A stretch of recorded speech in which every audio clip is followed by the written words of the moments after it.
She whispered with her final breath, "Don't call the cops. They're the ones who did it."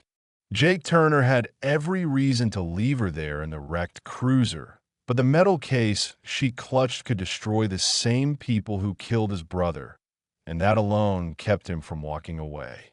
Before we continue, make sure you subscribe and tell me in the comments where you're watching from. Rain slammed against Jake's face like cold needles as his Harley cut through the darkness of Highway 41. Most folks avoided this road after midnight. Nothing out here but abandoned stations and the odd deer crossing, but Jake wasn't most people. He liked the silence, the emptiness, the freedom of no voices and no questions, just his engine humming and the endless black road ahead. He'd been riding for 6 straight hours, not running from anything and not heading anywhere either. That was what life looked like after losing everything. Then he saw it, a faint glow in the distance, red and blue lights flickering weakly like a dying heartbeat through the rain. His military instincts reacted before his thoughts did. He slowed down, engine growling low, and approached the crashed police cruiser crushed nose first into a ditch. The driver door hung twisted, steam or smoke drifted from the wreck, and everything smelled like burnt rubber mixed with the sharp scent of blood. Jake almost kept riding. Cops meant trouble, and trouble was the last thing he needed. But then he spotted a trembling hand reaching out from inside the mangled car. "Damn it," he muttered, killing the engine and running down into the mud. The windshield was shattered, the dash crushed, and inside a woman slumped over the wheel. Dark hair soaked with blood, breaths short and desperate. What made Jake's gut twist wasn't the blood or the wreck. It was the bullet hole just beneath her ribs. Someone had shot her. He pulled the door wider and leaned in. "Hey, can you hear me?" Her eyes fluttered open, sharp brown but fading fast. She coughed, blood slipping from the corner of her mouth. His medic training kicked in as he checked her condition. Abdominal gunshot wound, internal bleeding, shock already working through her system. She maybe had 20 minutes. When he started unbuckling her seatbelt, she suddenly grabbed his wrist with surprising strength and whispered, "No hospital." "You've been shot," he said. "You need help." "No," she rasped. "They'll kill me." Her hand moved toward a small metal case pressed to her chest, like a reinforced hard drive with a blinking red light. She pushed it into his hands. "Black box? Evidence they can't have it." "Who?" Jake asked, but she was fading. With one last burst of strength, she grabbed his jacket and whispered, "Don't call the cops. They're the ones who did it." Then her grip loosened and her head dropped. Jake checked her pulse, weak but there. His eyes fell to her badge. Detective Maria Hale, District 47. His stomach clenched. District 47, the same precinct that planted charges on his younger brother Tommy 3 years ago, the same officers who looked the other way while Tommy died in prison. Jake looked at her, then at the black box. Every part of him wanted to leave her. She was probably part of the same corrupt unit. But the part of him that once swore to save lives, the part still haunted by the soldiers he lost overseas, wouldn't let him abandon her. "You better be worth this," he muttered. He used his jacket to apply pressure to her wound, secured it with his belt, lifted her carefully from the wreck, and placed her across his Harley. He tossed her gun and radio into the ditch to prevent tracking, shoved the black box into his saddlebag, and hit the road. As he rode off into the storm, he realized something. There were no skid marks on the highway. She didn't lose control.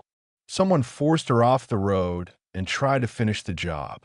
Now Jake Turner, a man who avoided trouble for 3 years, was carrying a dying cop who claimed her own people shot her and evidence someone was willing to kill to destroy. Ahead was nothing but darkness and danger. And somewhere behind him, the hunters were already moving. By the time he reached his hidden garage, the sky was still black with rain. He bought this place years ago as a quiet hideout, a spot off-grid where no one asked questions.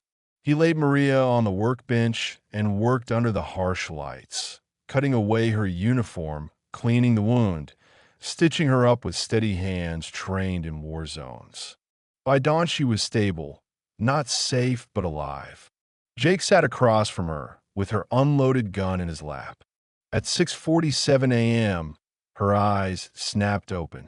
She searched the room, then winced and fell back when she tried to sit. Jake told her to stay still. She demanded her gun. He held it up. "Safe," he said. "Who are you?" she asked. "The guy who saved your life," he said. She asked why he didn't take her to a hospital, and he reminded her she had begged him not to. When he asked if her claims about dirty cops were real, she noticed the faded 82nd Airborne tattoo on his arm and quietly read his past like a report. Ex-military medic, 3 tours. Then she noticed his tone shift when he mentioned her precinct. "My brother had history with them," he said flatly. "Tommy Turner." She swallowed hard, recognizing the name. She admitted she remembered the case, remembered whispers of dirty play, even though she wasn't involved. She apologized, and he didn't react. When he asked why he should trust her, she finally told him the truth. She was part of an internal integrity task force investigating corruption inside the department. She had uncovered illegal raids, missing money, stolen property, cops working with private security, beatings, even executions covered up as resisting arrest. The footage in the black box proved everything, including the involvement of Charles Vance, a billionaire developer using corrupt officers as his private army. Jake knew that name. Vance's company had stolen military contracts and ruined good people's lives. Maria revealed that her own partner of 5 years, Detective Cole, ran her off the road and shot her to keep the truth buried. Jake examined the blinking black box, realizing its importance. Maria said she needed to get it to someone outside the system. Jake warned her that the entire police force was probably already hunting her. She agreed and said they'd hunt anyone helping her too. Instead of fear, Jake felt something he hadn't felt in years: purpose. "Then we move now," he said. She asked why he was helping. He answered simply, "Maybe I'm done running." Or, "Maybe I want them to pay." At 9:23 a.m., Jake's burner phone buzzed with a news alert. Maria read the headline: "Detective Maria Hale missing after ambush on Highway 41. Manhunt underway." They were framing her as armed and dangerous. Before Jake could respond, the rumble of engines filled the lot outside. He stepped to the window and saw 3 black SUVs rolling in silently. Unmarked, tinted, moving like a tactical team. "We've got company," he said as the doors opened, and armed men stepped out. .6 men stepped out of the SUVs wearing police tactical uniforms, but the way they moved gave them away immediately. Their formation was too sharp, too practiced, more like private military contractors than cops. They carried AR-15s, heavy armor, and swept the area with smooth precision. Maria appeared beside Jake, her face tightening as she watched them fan out. She whispered that this was no normal police response, and that Cole must have tracked them fast because he knew all her old hideouts. She grabbed Jake's arm, telling him those men weren't here to arrest her. They were here to kill both of them. Jake's brain went into overdrive. The garage had only 2 exits. The wide front door the squad had already breached and the narrow back door that led into the alley. But the team split immediately, covering both doors with lethal efficiency. He estimated they had maybe 30 seconds before a full breach. He grabbed the black box and shoved it into his saddlebag. Maria snatched her unloaded gun from the table, and Jake tossed her the magazine. Even wounded and shaking, she loaded it fast, her hands moving on muscle memory. She told him she was good shot, not useless. The front door blew inward before Jake could respond. With splintered, metal clanged, and the first armed officer rushed inside with his rifle raised. Jake hurled a heavy wrench that smashed into the man's night vision goggles, knocking him off balance. Maria fired twice, hitting him straight in the chest plate and dropping him, but two more men were already forcing their way in behind him. Jake jump-started the Harley as bullets ricocheted off metal shelves. Maria climbed behind him, wrapping one arm around his waist while firing back at the advancing squad. The engine roared, and Jake shot toward the back exit. The door was locked, but he didn't slow down. He shouted for Maria to hang on and slammed the bike straight through the thin aluminum door, bursting out into the alley in a storm of sparks and twisted metal. Gunshots echoed behind them as they tore down the narrow passage, dodging trash bins and broken crates. Two SUVs skidded into the alley entrance behind them, engines screaming as they gave chase. Maria yelled that they were closing in. Jake shot out onto the industrial dock road, making workers dive out of the way as the Harley sped past with the SUVs right behind them. The lead vehicle pulled up beside them, and an officer leaned halfway out the window, rifle aimed at Maria. She fired first, blowing out the SUV's front tire. The vehicle spun out violently, smashing into a parked truck, but the other two kept coming.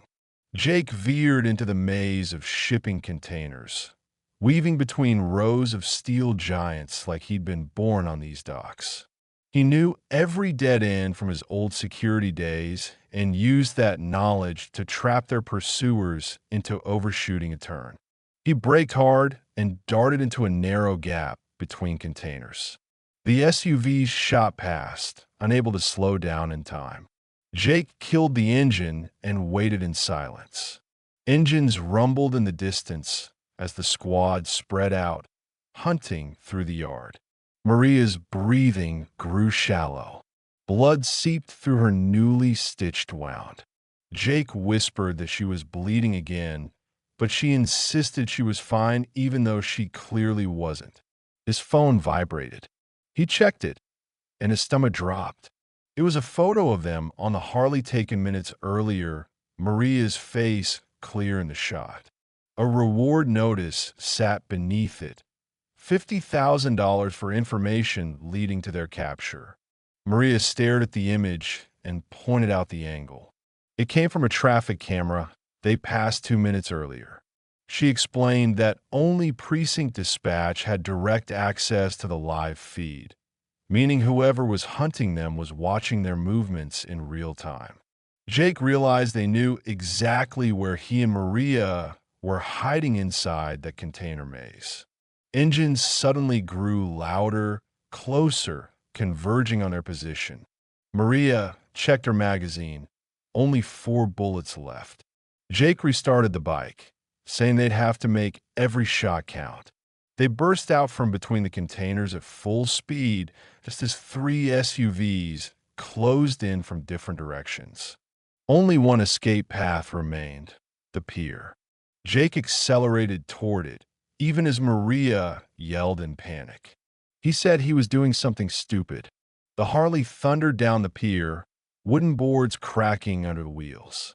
The SUVs skidded to a stop at the water's edge, but Jake and Maria slipped between fishing boats and pier supports, disappearing into heavy fog. They were alive, but barely. Cole wasn't only chasing them. He was watching them through the city itself, one camera at a time. They rode until they reached a forgotten farmhouse 2 counties away, hidden behind tall weeds and a collapsed barn. Jake remembered finding it years ago on one of his long rides. They arrived at sunset, exhausted and shaking. Maria fainted twice on the way there, and Jake could feel her slipping. He carried her inside and laid her on a dusty old couch. The wound had torn open again, blood dark and warm against the makeshift bandages. Jake worked under the dim light of a candle, rest-stitching her wound while she drifted in and out of consciousness. When he was done, he sat against the wall feeling the weight of everything they'd survived in less than a day. Gunfights, chases, ambushes, and the knowledge that an entire corrupt network wanted them silenced. Around midnight, Maria woke, the fever easing but her voice still weak. She saw Jake watching the empty fields, waiting for headlights. She asked how bad it was, and he said she'd live, probably. Then he told her they needed real medical supplies. Maria mentioned a veterinary clinic 10 miles south that would have antibiotics. She joked bitterly about breaking into a vet's office, but then asked why Jake had really stayed to help her. He finally asked why she took the case against Vance in the first place. She talked about growing up in a family of cops, believing the badge meant protecting people, believing it mattered. But when she made detective, she learned how dirty her precinct really was. Small corruption at first, then bigger things once Vance got involved. She told him about the moment that snapped her faith, watching officers beat a 16-year-old kid nearly to death because he refused to sign over his grandmother's property. She said her partner Cole filed it as resisting arrest. That's when she volunteered for the Integrity Task Force and spent months collecting evidence. Jake pressed her about Cole, and she explained they had been close, friends, almost family, until she saw what he had become. She revealed that her marriage fell apart because of the job and that she had no children. When she asked Jake why he left the Army, he finally told her about Vance's company taking over military contracts, cutting corners, and risking soldiers' lives. He said he came home to protect his younger brother Tommy, but was too late. Tommy had been arrested and framed by corrupt officers, including Cole's precinct. Jake described being stonewalled when he asked for the case files after Tommy died in custody.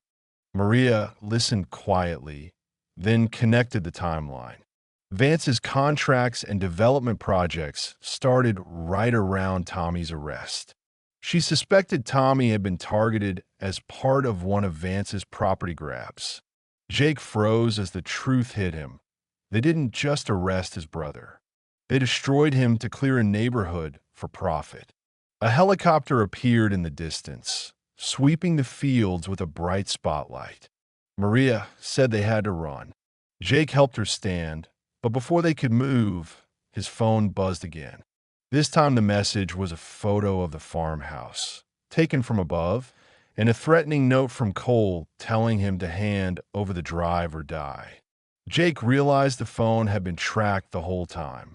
Headlights appeared on the dirt road, and the helicopter turned toward them. Jake thought about running, but when he looked at Maria, he remembered Tommy, the hundreds of other victims, and everything Vance had taken. He asked if she could ride. She told him she'd manage. They slipped out the back as the hit squad arrived, the night exploding with gunfire as they sped away into the darkness. They rode non-stop until dawn, stopping at an abandoned truck stopped 40 miles east. Maria collapsed into a chair, barely conscious. Jake found an office with working power. Maria insisted on seeing what was on the black box before they were killed for it. She pressed her thumb to the scanner, unlocking the encrypted drive, and Jake plugged it into an old laptop he found. Dozens of folders appeared, videos, reports, audio files, documents, 6 months of evidence against Vance and the corrupt officers working for him. They opened the newest file, Cole's body cam footage. It showed him and 3 officers dragging a terrified man into a warehouse. The man begged for his life, saying he had children. Cole shot him in the back of the head without hesitation and ordered his team to stage the scene.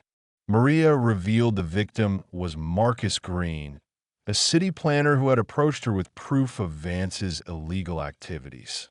She broke down, blaming herself. They opened more files. Each one was worse than the last.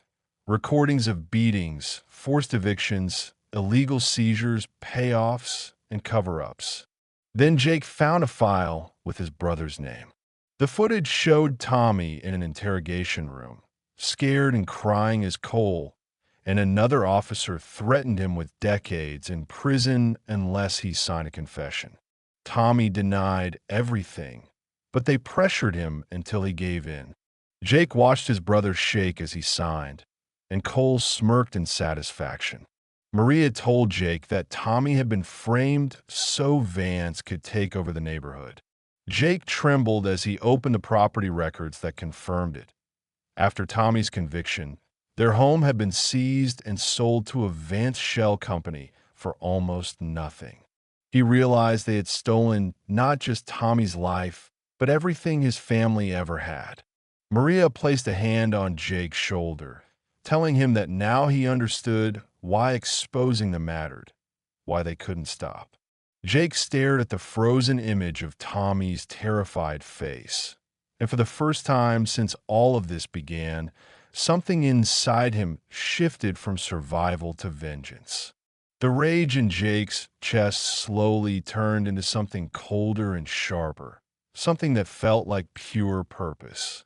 He told Maria they had to get the evidence to someone beyond Vance's influence, someone the system didn't own, and Maria said she knew one person, her old academy mentor, Captain Elena Ross, who had retired and moved to work with the Federal Civil Rights Division. She pulled out a worn piece of paper with Ross's contact details and insisted Ross could be trusted. Jake wanted to believe it, needed to believe someone out there still cared about the truth, so he agreed. Their plan was to meet Ross in a busy city train station, hand over the drive, and then vanish. Jake copied the worst files onto his second USB and hid it in his boot, telling himself it was just insurance, even though both of them knew it meant they expected things to go wrong. By the time the sun climbed high, Ross was already receiving Maria's coded message, and somewhere else in the city, Detective Cole was tightening his net. The central station buzzed with afternoon noise, crowds rushing, music echoing through the hall, and Jake watched for near a coffee stand while Maria waited on a bench in a borrowed cap and sunglasses. She held the black box on her lap and kept one hand near her gun, her movement stiff with pain despite the meds Jake had found for her. At 3:12, he spotted Ross, a sharp-eyed woman in her late 50s, her walk confident, her expression calm and open, and he tried to steady his nerves because Maria had sworn Ross was one of the good ones. Maria stood to greet her, and Jake studied their body language from afar. Ross's concern looked real. She steadied Maria when she swayed, nodded as Maria explained everything, and for a moment Jake felt real relief. Then he saw it. Ross touched her ear, and Jake spotted the small earpiece. Her warm expression vanished as cold calculation settled over her face. She stepped back and reached into her jacket. Jake shouted Maria's name, but the screech of an incoming train drowned him out as Cole stepped from behind a pillar with 4 armed officers. Maria went for her gun, but Ross twisted her wrist with practiced ease, sending the weapon skidding across the floor. Ross told Maria she had always been too idealistic, admitting she had approved the raids from the start, insisting the city's progress justified the deaths. Maria's voice trembled as she called it murder, but Cole interrupted, asking for the backup drive. When she refused, he raised his gun just as Jake fired 2 warning shots into the air. Panic exploded through the terminal. People screamed, ran, collided, and Jake used the chaos to sprint toward Maria, firing not to hit but to force Cole's team into cover. Maria elbowed Ross in the face, grabbed the black box, and Jake pulled her toward the east exit as bullets sparked off railings behind them. They fought their way through the crowd, burst into the street, and ran, but Maria was bleeding again and slowing fast. Cole's team surged out behind them, weapons raised, and they ducked into an alley only to find it was a dead end. Cole stepped in, looking exhausted and sad, and told Maria it didn't have to end this way. Jake put himself in front of her, telling Cole he'd kill him before letting him touch her. Cole laughed bitterly, calling Jake a nobody, until Jake revealed his name and reminded Cole of his brother, Tommy, whom Cole had dismissed as collateral damage. Maria lifted her phone then and revealed she'd been live streaming the entire confrontation, and Jake watched Cole's face collapse as he realized the truth was already everywhere.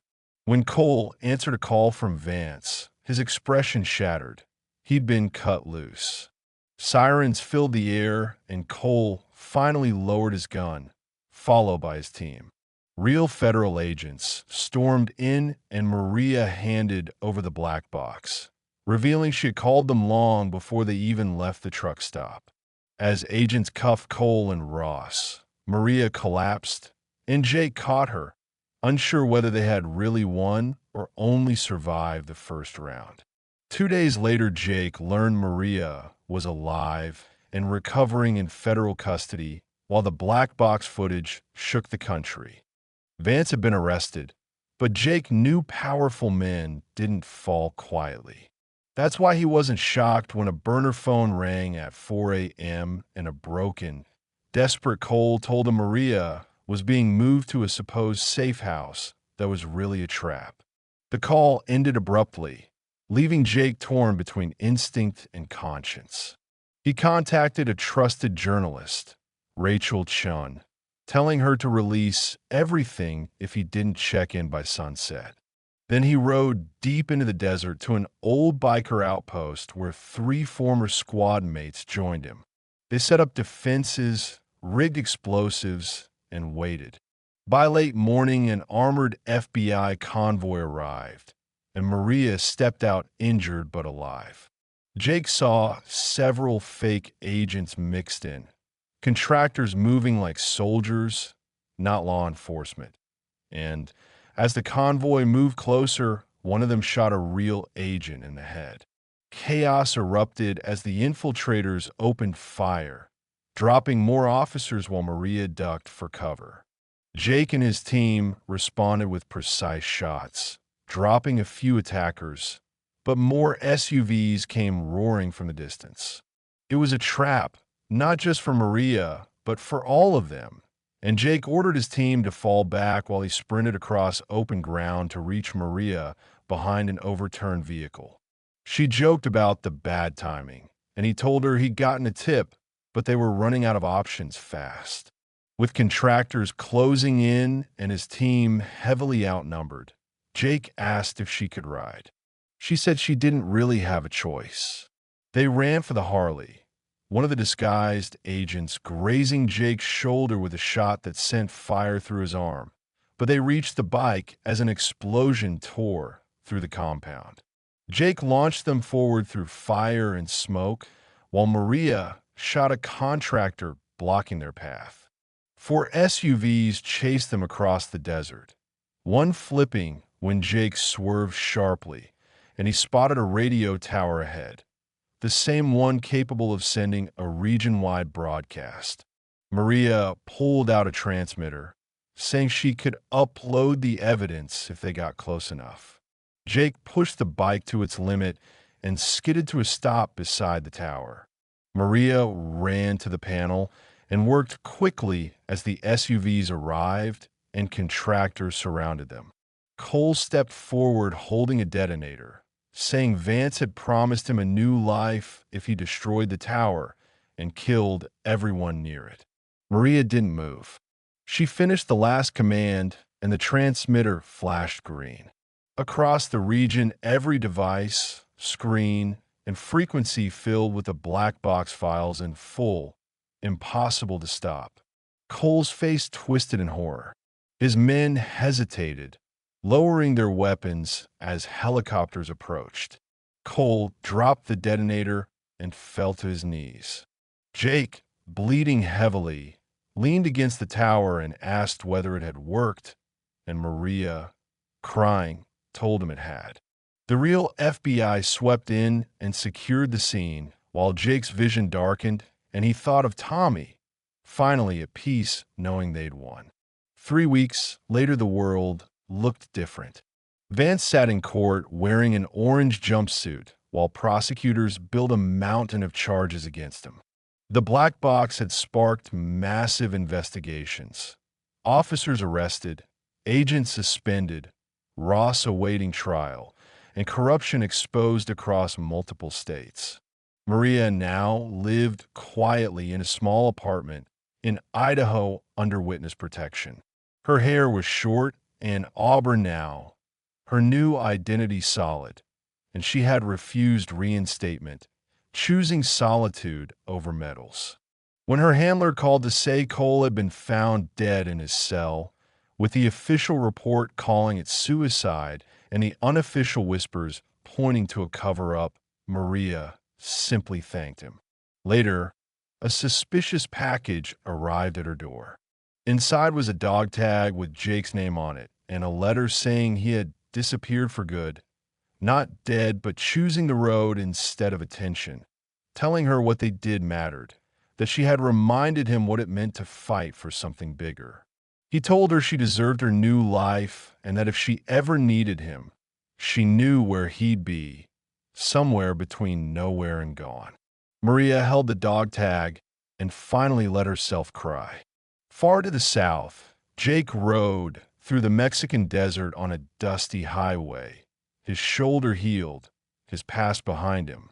He stopped at a cantina, watched the sunset, read the news about Vance's upcoming sentencing, and raised a beer for Tommy. When a bartender asked where he was headed, Jake answered with a quiet smile that he was going wherever the road took him. Later, he climbed onto his Harley and rode into the night, leaving behind the last of his ghosts and carrying with him nothing but freedom, scars, and the open road stretching endlessly ahead. The world now knew the truth, but Jake Turner was long gone, riding through a new country as a lone biker, a quiet legend, finally free.